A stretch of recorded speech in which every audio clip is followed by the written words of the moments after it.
Have you seen this wild KCNA article about the war in Ukraine? What's this? What the f is this web? I'm sorry, I shouldn't. Like, tone down. North Korea news? Start your day with the North Korean stories that matter most?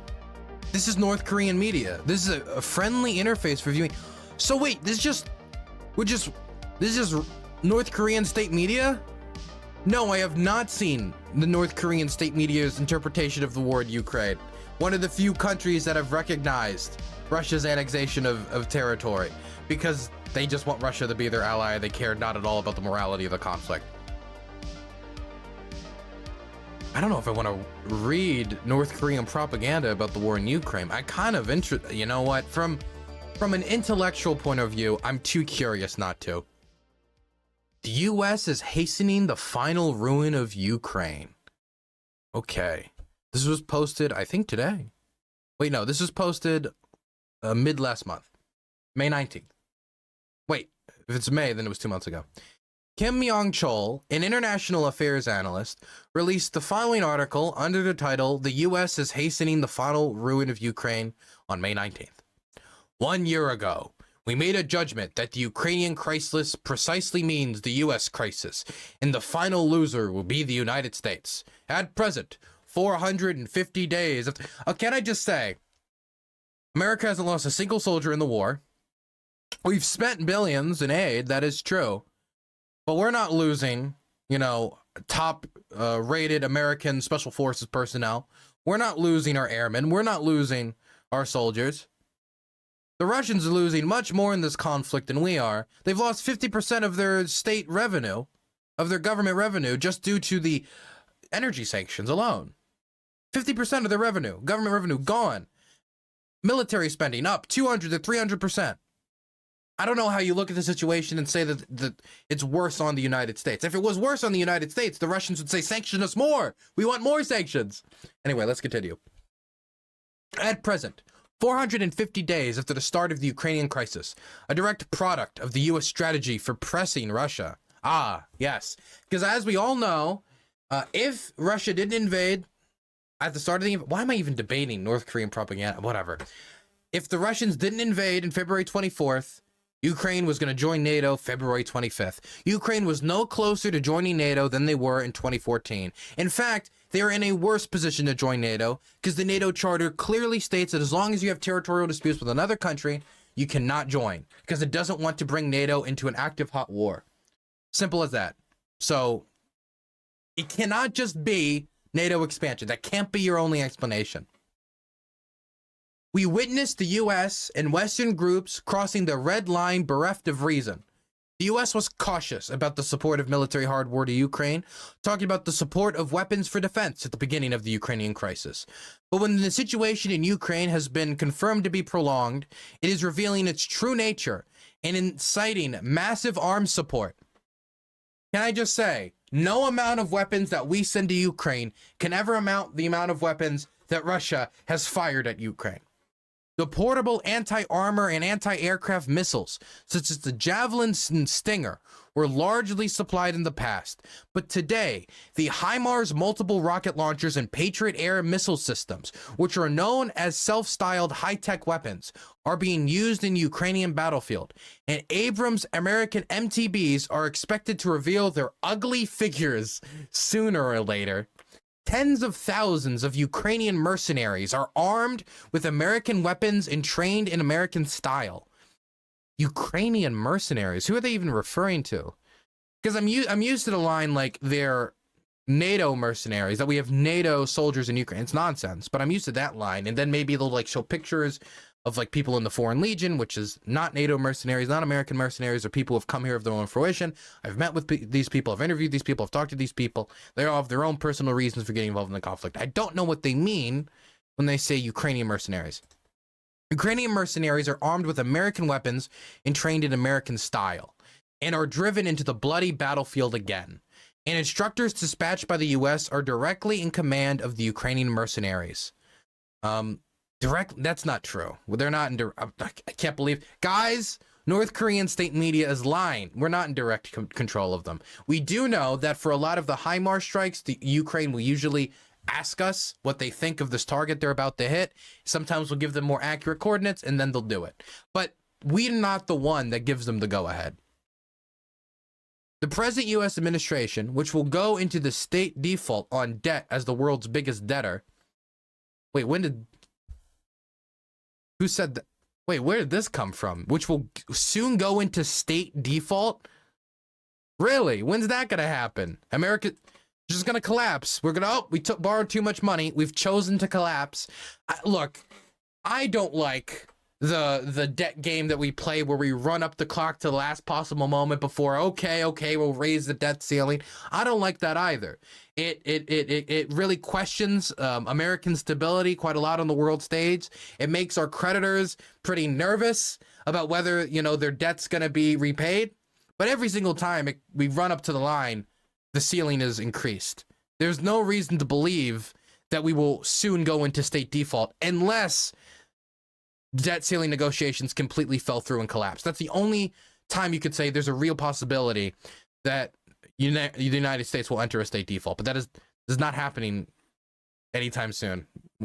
North Korean propaganda line, big surprise, has made a decision to render emergency security support to Ukraine worth $45 billion US, is encouraging its followers to render unsparing aid to Ukraine. Up to now, the US-led NATO member states have provided Ukraine with lethal weapons and equipment worth $71 billion. US-led NATO member states. Okay, so that's US-led, so that's America and all the other NATO member states. Maybe, when they say provided Ukraine, a lot of this aid still hasn't reached there. I would have to look at all the aid together to look at the $71 billion number.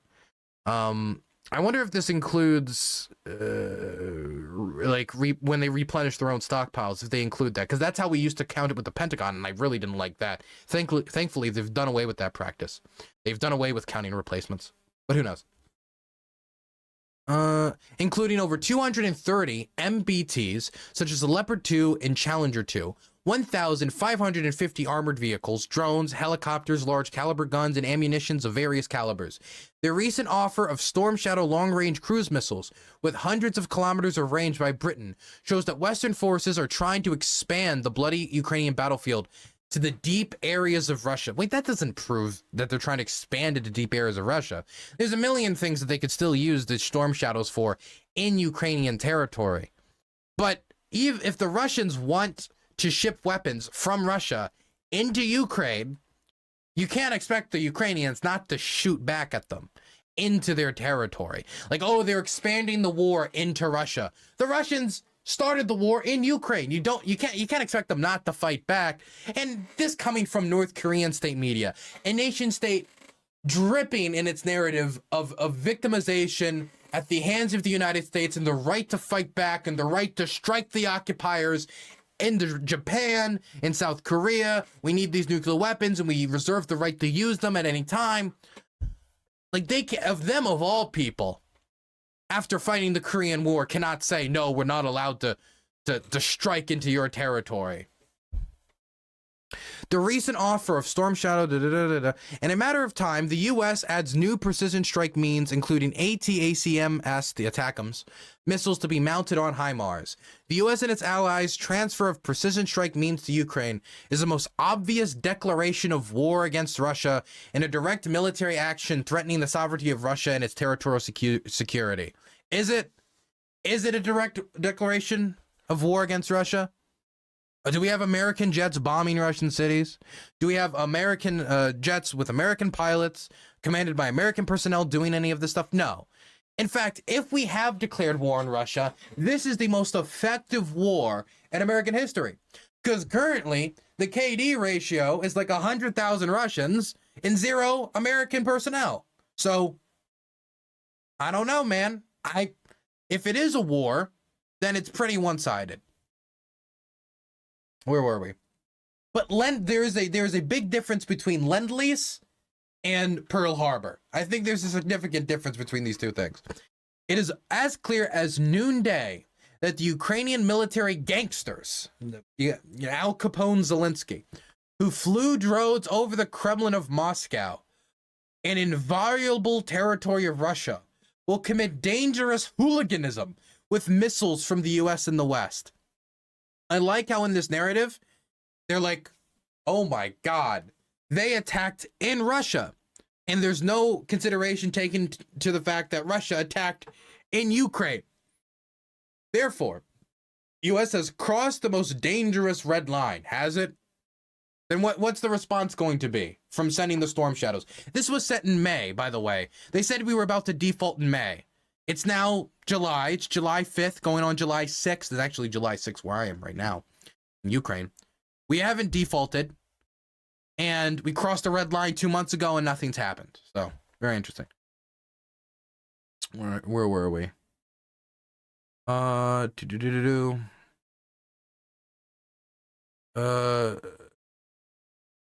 sorry, there's so much. It's just a giant block of text. It's very easy to lose yourself. Okay. Therefore, the US has crossed the most dangerous red line.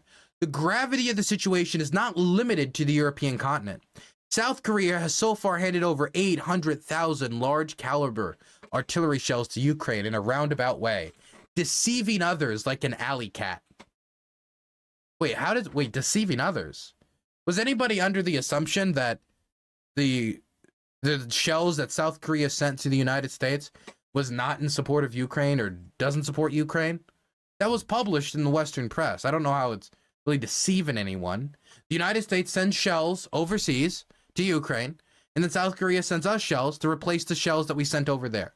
They were replacements. Now it openly reveals it will supply lethal weapons, volunteering to become one of the belligerent countries against Russia. Russia invades Ukraine. They're not the belligerent. They're just the victim. Victim. The anxious fact that 1 million large caliber artillery. It's crazy how many of these strongman dictatorships can only play the victim. The anxious fact that 1 million large caliber artillery shells to be supplied to Ukraine by the US are being produced in South Korea proves that the warred clouds of the European continent are finally hanging over the Asian Pacific region, and the Ukrainian crisis is, in fact, turning into a new world war. If this is how we define world war, then like the war in the Congo was a world war, multiple other, like the war in Afghanistan was a world war, the war in Vietnam was a world war. I mean, I don't know. We're kind of whittling down what world war means, you know?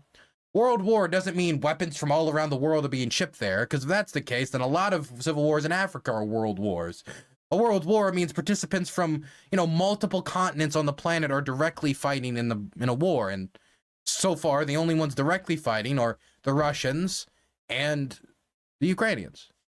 The US and its followers are making desperate efforts to reduce Ukraine into a test site of their lethal weapons, in a theater of a proxy war, and defeat Russia at any cost, while rendering military aid running at an astronomical figure. This is nothing but the last-ditch efforts of those nearing their last moments, as said 2 months ago. It is the tradition of victory and disposition peculiar to the Russian nation that has repealed the invasion of foreign aggressors and totally destroyed their den. The US and Western forces are most afraid that Russia's victory will not end only in the defeat of Ukraine, but lead to the collapse and ruin of the US-led Western world. That's why they are seeking to prolong the crisis with their absurd weapon support to Ukraine, while loudly calling for a peaceful solution to the Ukrainian issue. The collective arms support being made under the manipulation of the present US administration. 1 second. I feel like we need a backing track. We don't have too much left to read of this. We still have a little bit more to read to this, but I feel like we need some background music. 1 second.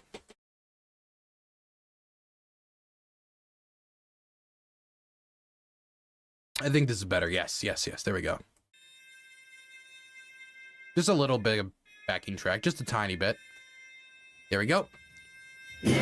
Put the whole of Europe, the collective arms support being made under the manipulation of the present US administration to put the whole of Europe under the US security umbrella.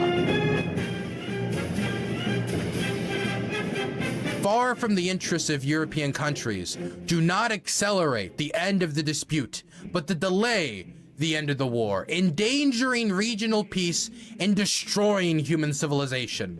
The crimes of the US and other Western countries which have systematically encroached upon the legal security interests. What does legal security interest even mean? Of a sovereign state for decades. Like, okay, it is not a legal security interest to want to illegally occupy another country. That's not even a what's a legal security interest?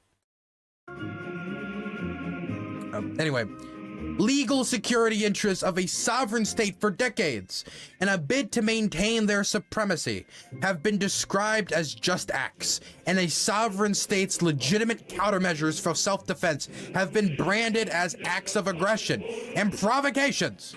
Such unfair behavior should never be allowed. The US and its vassal forces are embellishing their lethal weapons assistance to Ukraine as an act for defense of peace and legal defense, while describing the international community's just support to Russia as conspiracy with the aggressor so as to turn black into white, but they can never cover up the truth.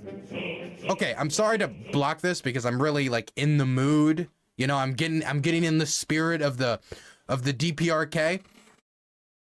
But this just shows how much the North Korean state media apparatus relies upon the information bubble and making sure that North Koreans do not have access to information outside of the direct control of the North Korean government. Because if anyone was to just simply Google search any of the UN resolutions on the Russian invasion of Ukraine, time and time and time again, the vast majority of the world does not support Russia. They condemn Russia. They vote against them with it's like always like 130, 140, 150 nation vote to condemn. And the only ones that don't are Belarus, Syria, and North Korea. Those are the only nations that won't. Maybe Eritrea on occasion as well. Everyone else abstains. Those are the nations that are like, you know, this is terrible and all, but it's not our business. There's this. You just can see from how it's, and this is part of the reason, this propaganda isn't meant for the West, it's meant for an internal audience, and so they assume that the reader has no clue what's happening at the UN or what other nation states actually believe, because the reader has most likely never been outside of North Korea. Anyway, where were we? The US and its vassal forces are embellishing their lethal weapons assistance to Ukraine. Wait, I already read that. But they can never cover up the truth. A loud voice never makes falsehood truth, and many conspirators never turn injustice into justice. The US and its vassal forces would be well advised to always remember that they are contending against the courageous and heroic Russian army and people by whom the righteous and powerful friendly states aspiring to peace and truth are always standing. It is high time for the international community to turn out in high spirits for a Russian victory. I love how in one hand it's like peace, security, peace, security. The West sending weapons is so bad because it extends the war. But then it moves on to the Russian side and they have to win, they have to win, they have to fight, they have to kill, they have to kill, they have to kill, they have to win. So on one hand, it's like peace, peace, peace. But when talking about the Russians, it's like brutal, heroic combat that shall scalp the Ukraino-Nazis and leave them bloodied and messed up as US puppets. Just the difference in rhetoric when talking about how the United States should respond and how Russia should respond is insane here. Where were we? It is high time for the international community to turn out in high spirits for Russian victory. Many weapons and ammunition. Oh, my screen just went dark. Many weapons and ammunition provided by Ukraine's allies have made it a big explosive warehouse, and Russia's single blow will wipe out everything in Ukraine, creating a great mushroom cloud. I like this idea that Ukraine has been pumped so to the brim with weapons, which, by the way, if it was this pumped to the brim with weapons, they would have already won the war. But if they've been pumped so to the brim with weapons that all Russia has to do is like just hit it, boom. Ukraine's on their last legs a month and a half into the 3-day special military operation. It is high time for the already read that. Zelensky and his clique, stooges most faithful to the US, will put the destiny of the Ukrainian people in the bloody hands of foreign forces, have already been defeated and sentenced to miserable doom. The US and his vassal forces will be next.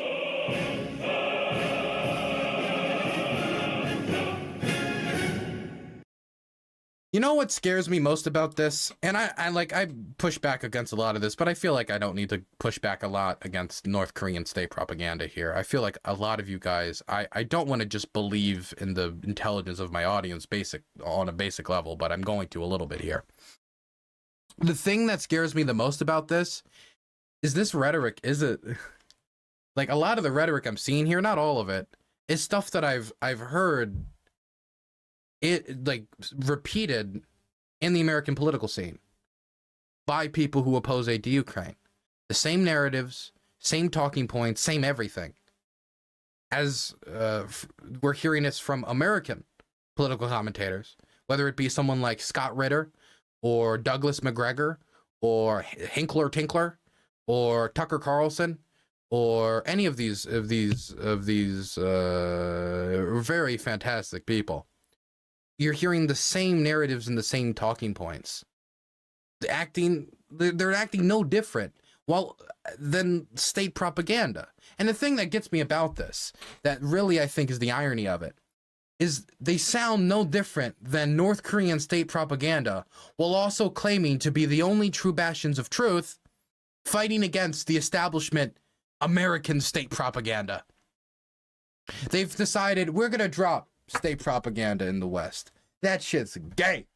And then they go straight over to the authoritarians overseas, the strongmans overseas, bathe in the aesthetics of authoritarianism, and then just take up their mantle. Pretty sad, man. Pretty sad.